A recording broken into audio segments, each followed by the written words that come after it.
Hi families, welcome to our cooking channel. நம்ம இன்றைக்கி என்ன பார்க்க போகிறோம்னு பார்க்கலாமா?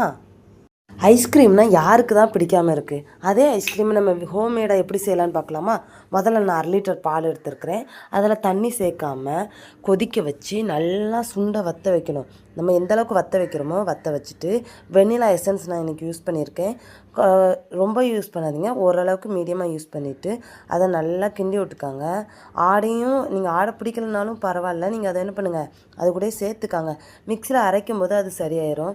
நல்லா கொதிச்சதுக்கப்புறம் ஒரு 3 டீஸ்பூன் சர்க்கரையை நீங்கள் ஆட் பண்ணிவிட்டு அதையும் நல்லா கிண்டி விட்டுக்கலாம். லோ ஃப்ளேமில் வச்சுட்டு அதுக்கப்புறம் தான் ஹை ஃப்ளேமில் வைக்கணும்.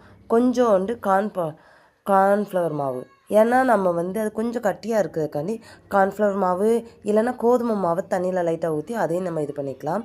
நல்லா ஹை ஃப்ளேமில் வச்சிடணும்.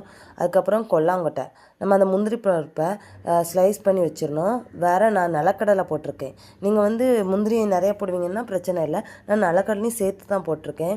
அதை பாலை நான் என்ன பண்ணியிருக்கேன், கொஞ்சம் நேரத்துக்கு சூடாக இருக்கிறத கூலிங் ஆக்கிட்டு அதனால் ஐஸ் கட்டி சுற்றி போட்டுட்டு ஒரு மிக்ஸி எடுத்து அதில் அதை ஊற்றி நல்லா எந்த அளவுக்கு அடிக்க முடியுமோ அந்த அளவுக்கு அடித்து வச்சுக்கணும். அடித்து வச்சதுக்கப்புறம் நம்ம அந்த முந்திரி கடலெல்லாம் எடுத்து வச்சுருந்தாலும் அந்த இதெல்லாம் சேர்த்துக்கலாம்.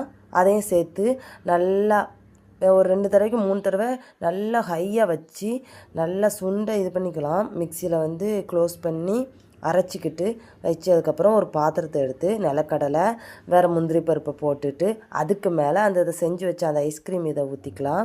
அதுக்கப்புறம் லைட்டாக மேலே அதே போல் தான் முந்திரி பருப்பு வேறு நிலக்கடலையை சேர்த்துட்டு அதை என்ன பண்ணுவோம், ஃப்ரிட்ஜரில் 7 மணி நேரம் இல்லைனா 8 மணி நேரம் அதை ஃப்ரிட்ஜரில் வச்சுட்டு வெளியே எடுத்தோம் அப்படின்னா பார்த்தாலே தெரியும் அது எவ்வளோ ஸ்ட்ராங்காக இருக்குது. நம்ம ஒரு குத்தி பார்த்தா கூட ஓப்பன் ஆகலை. ஸோ அதை நம்ம கொஞ்ச நேரம் வெளியே வச்சதுக்கப்புறம் நம்ம எடுத்து சாப்பிட்டான்னா சுவையான டேஸ்டான ஐஸ்கிரீம் ரெடி ஆயிரும் ஃப்ரெண்ட்ஸ். தேங்க்யூ ஃபார் வாட்சிங். இந்த வீடியோ உங்களுக்கு பிடிச்சிருந்தனா லைக் பண்ணுங்கள், ஷேர் பண்ணுங்கள், கமெண்ட் பண்ணுங்கள், சப்ஸ்கிரைப் பண்ணுங்கள். தேங்க்யூ.